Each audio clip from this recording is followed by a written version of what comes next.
Hello there. Welcome to the official Philosophy of Cognitive Science podcast. My name is Alex. And my name is Magnus.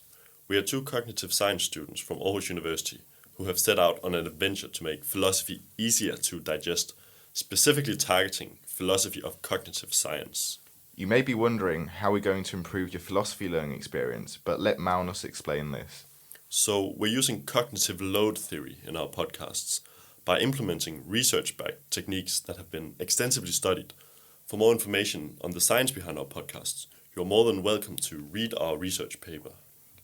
This podcast is for you, the university student, but if you happen to be a scholar or you're just a curious soul, we assure this podcast will leave you better equipped as well. So get ready, because it's going to be a blast. This episode is about the building blocks of philosophy, namely arguments. All philosophical texts, articles, and essays rely on arguments to justify claims they are making. First things first, Magnus, let's make clear what is not an argument. Okay. So, for example, just stating an opinion without any reasons is not an argument. So I know you're a former professional footballer, isn't that right? Oh, you've been doing your research, man. What's your favourite football team? So my favorite team is Man United, and it has been that ever since I was a little girl. Okay, so imagine you're with some friends having some beers, having fun, and you're slightly drunk, then you say, Manchester United is the best football team in history, and you claim this without providing any reasons to believe that. That would not be an argument. Well, I do think that Man United is the best football club in the world. They won the FA Cup last year, after all. Okay, so that would actually be an argument. You provided a reason to believe that Man United is the best team.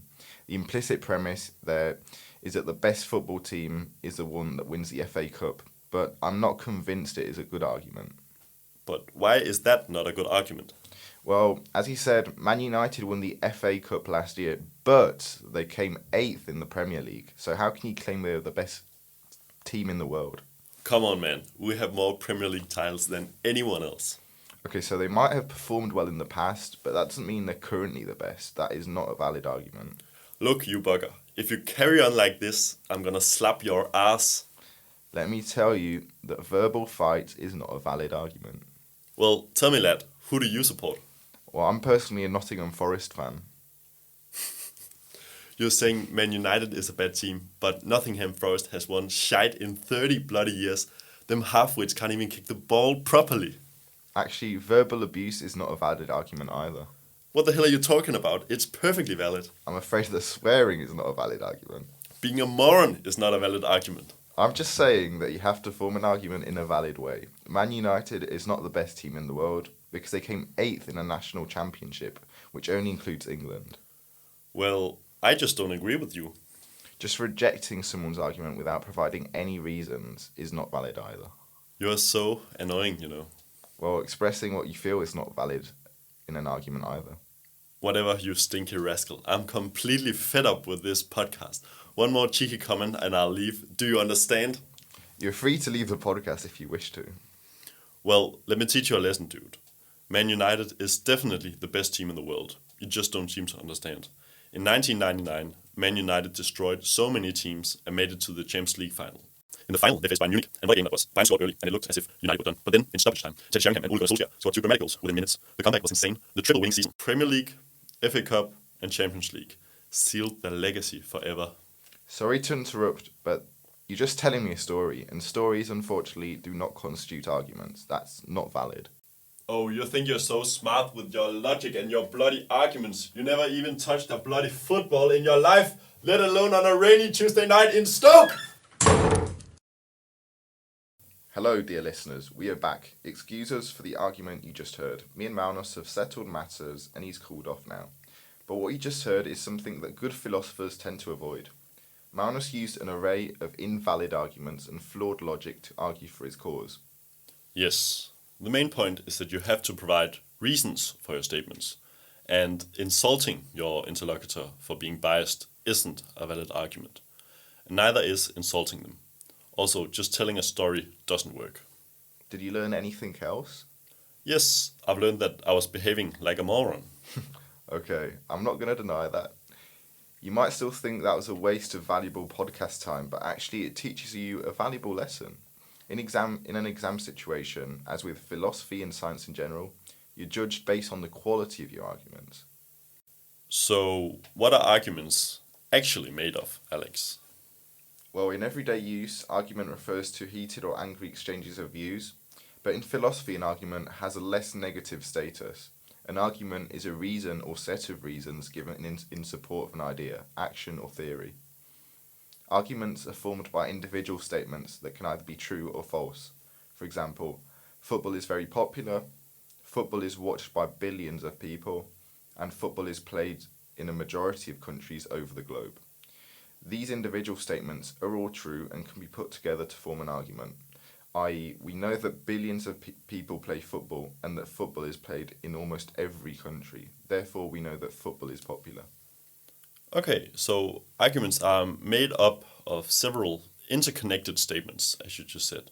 So, as you know, I'm a die-hard Man United supporter. I want to logically argue that Manchester United is a very good football team. So, how could I do that? Well, why don't you give it a try? Okay, here I go. Man United has won 20 Premier League titles, and Manchester United won the FA Cup last year. Therefore, I can say that Manchester United is a good football team. That is an argument. Congratulations. That's your first valid argument. Now, arguments have two types of statements within them, premises and conclusions. Premises are statements that justify a conclusion. There can be a single conclusion or multiple conclusions within an argument. Could you identify the premises and conclusion in your argument? Of course, Governor. Manchester United has won 20 Premier League titles, and Manchester United won the FA Cup last year. Those are the two premises. On paper, you might remember premises being written as P1 and P2. Manchester United is a good football team is the conclusion. Yes, exactly. That's correct. However, some arguments contain implicit premises. These are unstated assumptions.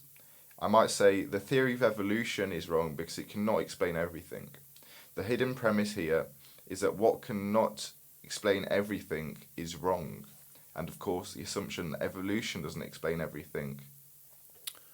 Okay, I'm still a bit doubtful though. Imagine I was with my friends and I said, Nottingham Forest is an awful team. Would that exclamation form an argument?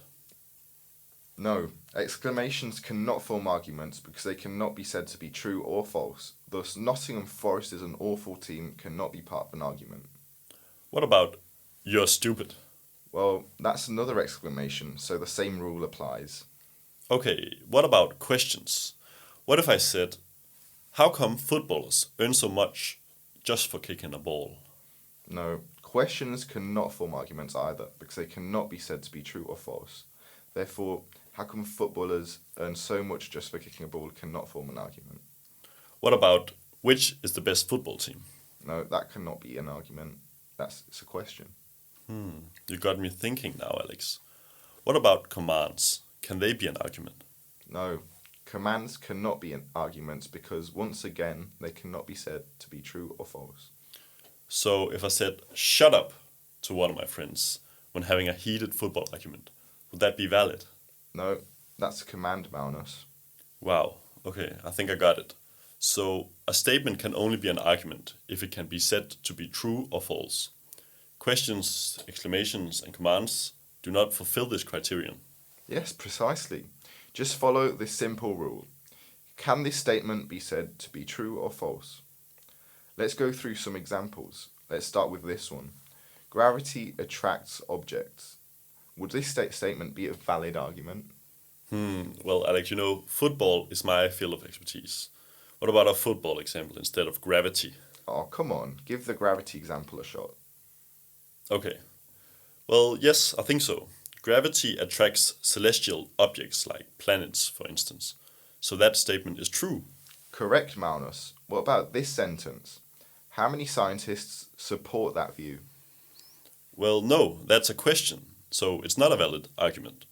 Even though it could be a good rhetorical device in a discussion, I think. However, in itself, it has no argumentative value. Good. What about, you are so stupid? No, Alex, that is an exclamation once again, so it's not valid. Okay, I think you get the gist of it. Let's move on. I'm very interested. So, are all arguments the same, or are there different types of arguments? Okay, so delving into types of arguments, we can distinguish two main types. Firstly, we will talk about deductive arguments. Deductive arguments are those arguments which have conclusions that are necessarily true if the premises are also true. For example, the premises humans only live on Neptune and Cristiano Ronaldo is a human lead to the conclusion Cristiano Ronaldo lives on Neptune.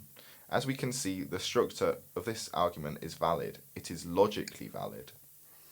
However, as we know, humans do not live on Neptune. So, how can this argument be valid? That argument is valid because we're just referring to the logical structure, assuming the premises are true, even though in reality they are not. I can provide you with an example of an argument with true premises by just tweaking the last argument. The premises humans only live on planet Earth and Cristiano Ronaldo is a human lead to the conclusion Cristiano Ronaldo lives on Earth. In this case, the logical structure is valid and the premises are also true. Therefore, this argument would be considered sound.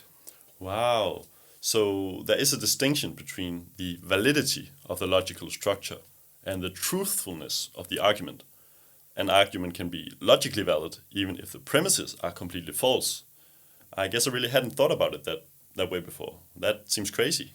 Well, it may seem weird, but that's how logic works after all. So, we've talked about deductive arguments, but you said there are two types of arguments. What's the other one? Okay, so I talked about deductive arguments as you just said. There are also inductive arguments. Inductive arguments rely on strength and probabilities. The premises make the conclusion more or less probable, but not guaranteed. The strength of an argument can be strong if there is also a lot of evidence to support the conclusion, or weak if there is little evidence. Okay, so maybe we should go through some examples to clarify what you just said. Okay, this is a classic example, one you'll probably have heard about. Centuries ago, Europeans generally believed that all swans were white. Imagine I'm a biologist of that time and I go around Europe observing swans. I might see several white swans and I might have the following premises. This swan is white, this other swan is white, and this swan is also white. So far, I've only seen 3 white swans. I might be tempted to say all swans are white because I've only observed white swans as evidence. However, this conclusion does not necessarily follow from the premises. Okay, but I mean, did this actually happen, Alex? This is what happened in real life.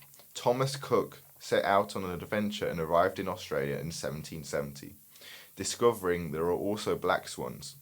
So even if there's strong evidence supporting a conclusion, it may still be contradicted by new evidence. So when we use induction, we have some premises as evidence and we draw a conclusion. Let's hope you're not doing that in public. Well, I hope I don't get cancelled. Anyway, let's move on. So when we use inductive logic, the conclusions are only probable, but is it possible that we might collect some evidence and realize that the conclusion is then false? Yes, that is correct. Many philosophers have questioned the validity of induction when drawing a conclusion. One of them was the Scottish empiricist David Hume.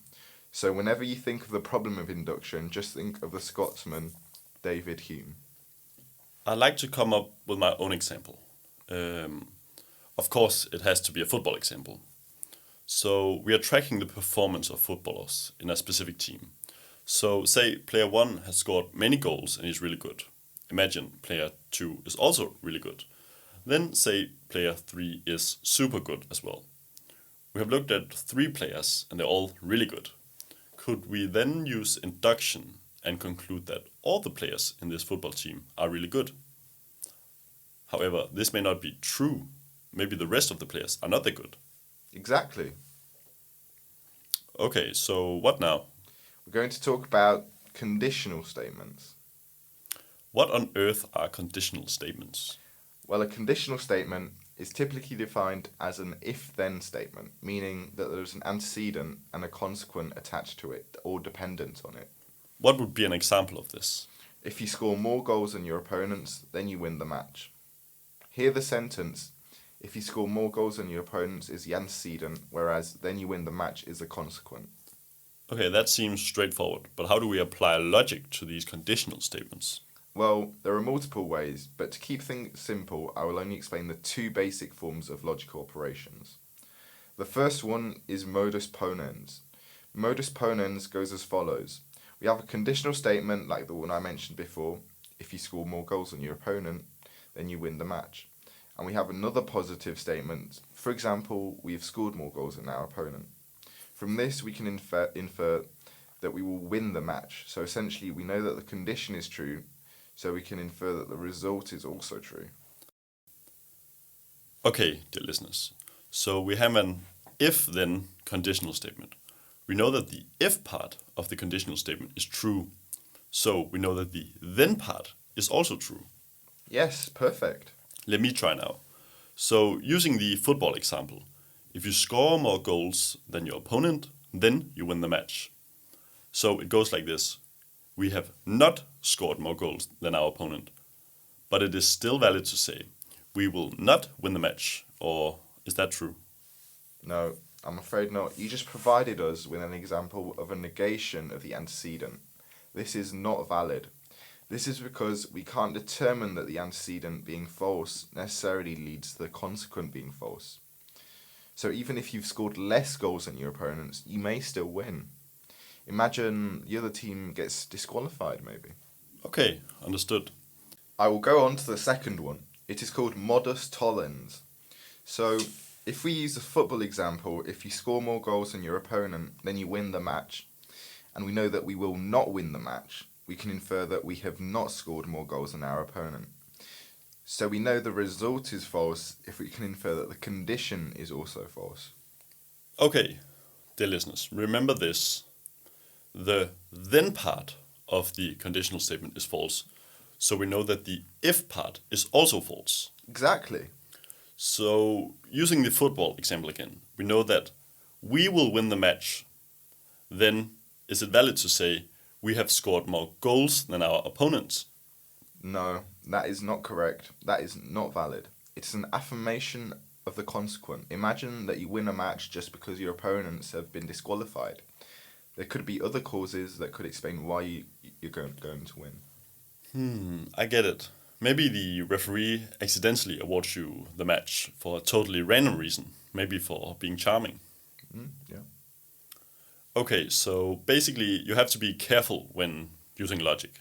Yes, and if you don't use your logic properly, your teacher will give you one of those looks, and suddenly it will feel like you're defending a PhD.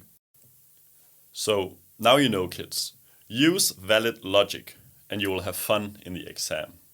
That's some solid advice. Okay, so the negation of the antecedent and the affirmation of the consequent are both invalid ways of applying logic. These are examples of fallacies. Yes, you got it. I still have one major question though. If I wanted to prove that Cristiano Ronaldo is a really good football player, I would provide some premises as evidence, such as he has scored over 850 career goals. He has played in many football clubs and he has won many titles. But then I would have to provide evidence of the evidence. So what's the evidence for the fact that he has scored 850 career goals? And this could continue endlessly. How do we go about this? Do we have to keep giving more and more evidence? Well, having to justify every single conclusion with more evidence leads to a problem called skeptical regress, meaning that we have to endlessly provide more and more evidence to support a conclusion. This is because we embrace a critical frame of mind and question the evidence provided. So if we want to prove that Cristiano Ronaldo is a very good football player, we could simply provide some evidence and not provide evidence of the evidence.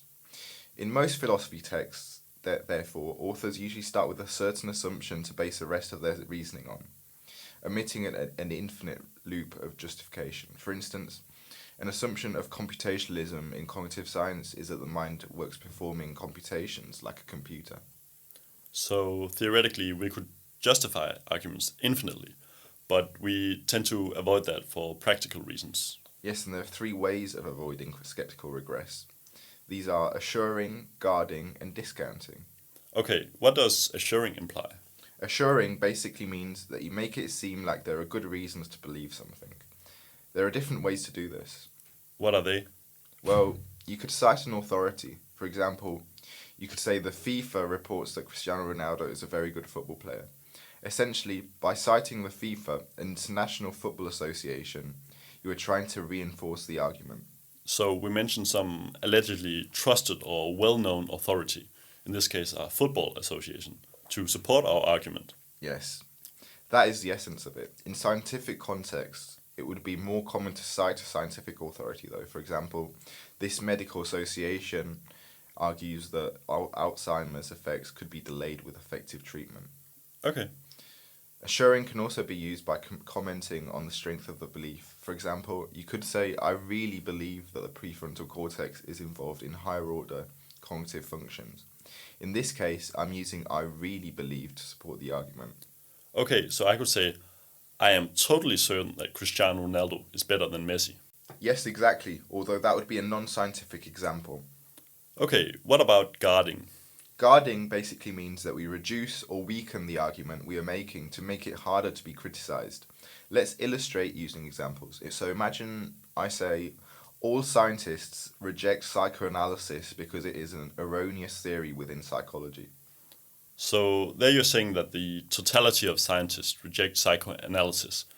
Ergo, the claim is that there is not a single scientist that supports psychoanalysis. By God, those are bold words. Yes, exactly. Well, if I were to use guarding, I wouldn't say all scientists. I would weaken the claim. So I could say many scientists reject psychoanalysis, or I could be even more wary and say some scientists reject psychoanalysis. So using all scientists can make it easy for the statement to be discredited. So you are weakening the argument using other words like many scientists or some scientists. Yes, so we can use this in different ways. For instance, you can modulate how convinced you are about something. Imagine I start by saying, it is certain that evolution explains many aspects of biology. I could modify the wording and use it is almost certain that instead. We could also use other words like it is likely that, or even it is possible that.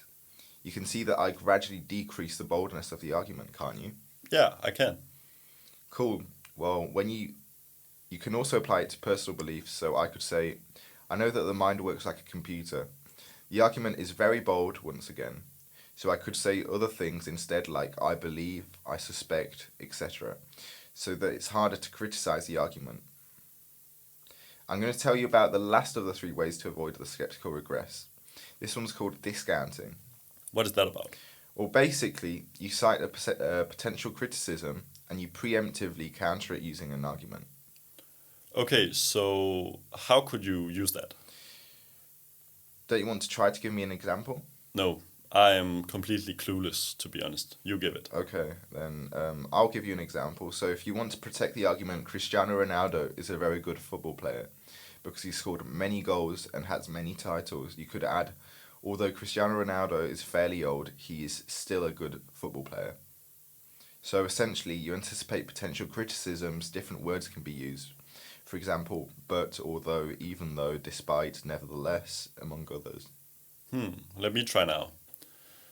Manchester United is a good football team, even though they came 8th in the Premier League. Well, you understood it, Magnus. I think we've covered all the content related to arguments. Congratulations. You have survived. That's very good. But one last thing before we finish. Maybe we could do with a short summary of what we've discussed in this episode. Okay, one last stretch. Okay. So maybe you could summarize all the content we've gone over. Sure. Well, I've gained so much expertise. I should be able to nail it now. So arguments are the basis of any philosophical text or discussion. Arguments are interconnected statements with both premises and conclusions. The premises are meant to support the conclusion. Sometimes there may be unstated premises as well. Yes, precisely. And do you remember that argument we had?